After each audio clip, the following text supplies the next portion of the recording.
القرآن پښتو ژباړه، تفسیر او زده کړه. سید ګران اغا کتابتون یې وړاندې کوي. بسم الله الرحمن الرحیم. شروع کوم په نامه د الله جل جلاله چې ډیر زیات مهربان او پر رحم لرونکی دی.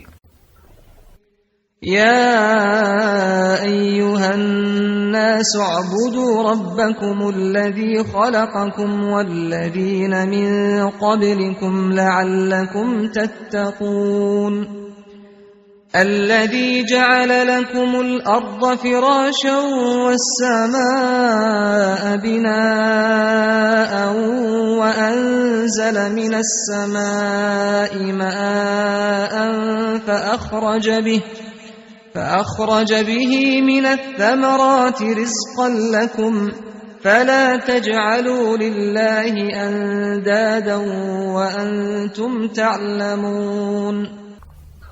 ای خلکو عبادت وکئ د رب خپل، هغه رب چې پیدا کړي یې ستاسې، هغه کسان چې وپخوا له تاسو څخه د پاره د دې چې تاسو ځان وساتئ د عذابه څخه د الله جل جلاله، هغه رب، هغه الله جل جلاله چې ګرځولی د تاسو ته ځمکه فرش او ګرځولی دی اسمان چت او نازل کړی دی د طرفه څخه د اسمانونو اوبه، او پس راباسي الله جل جلاله په دې اوبو سره د هر ډول میوه څخه روزي تاسو ته، نو مه ګرځوئ تاسو له الله تعالی جل جلاله سره شریکان، حال دا چې تاسې پوهیږئ چې الله جل جلاله شریک نه لري.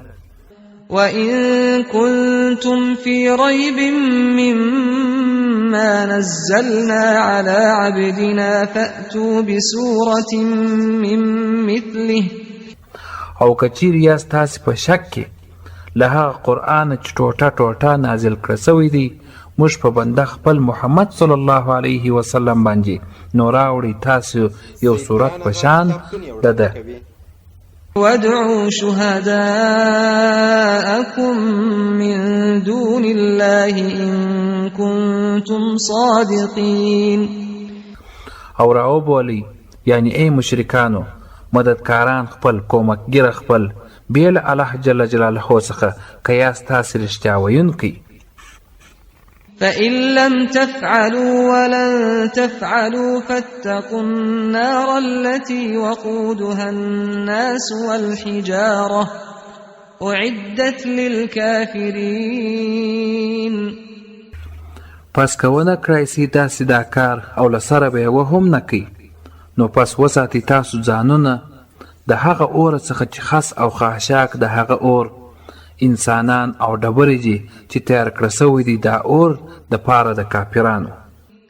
وبشر الذين آمنوا وعملوا الصالحات أن لهم جنات تجري من تحتها الأنهار كلما رزقوا منها من ثمرة رزقا قالوا هذا الذي رزقنا من قبل وَأُتُوا بِهِ مُتَشَابِهًا.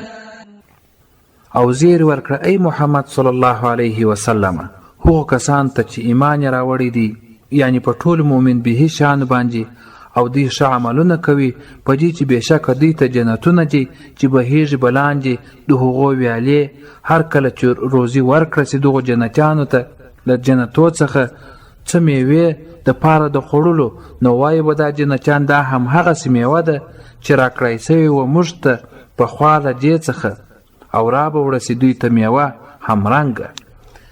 تفسیر: د جنت میوې به د دنیا د میوو سره مشابه وي، یو رقم به وي ورسره چې په شکل او صورت کې به عیناً بیخي همهغسې ښکاري، مګر په خوند او رایحه او ذائقه او خوږوالي او لطافت او نزاکت کې به ډېر زیات فرق سره لري. د قرآن کریم د پښتو ژباړې تفسیر او زده کړې لپاره زموږ چینل سبسکرایب کړئ او څنګ ته یې د زنګ پر سویچ باندې کلیک وکړئ.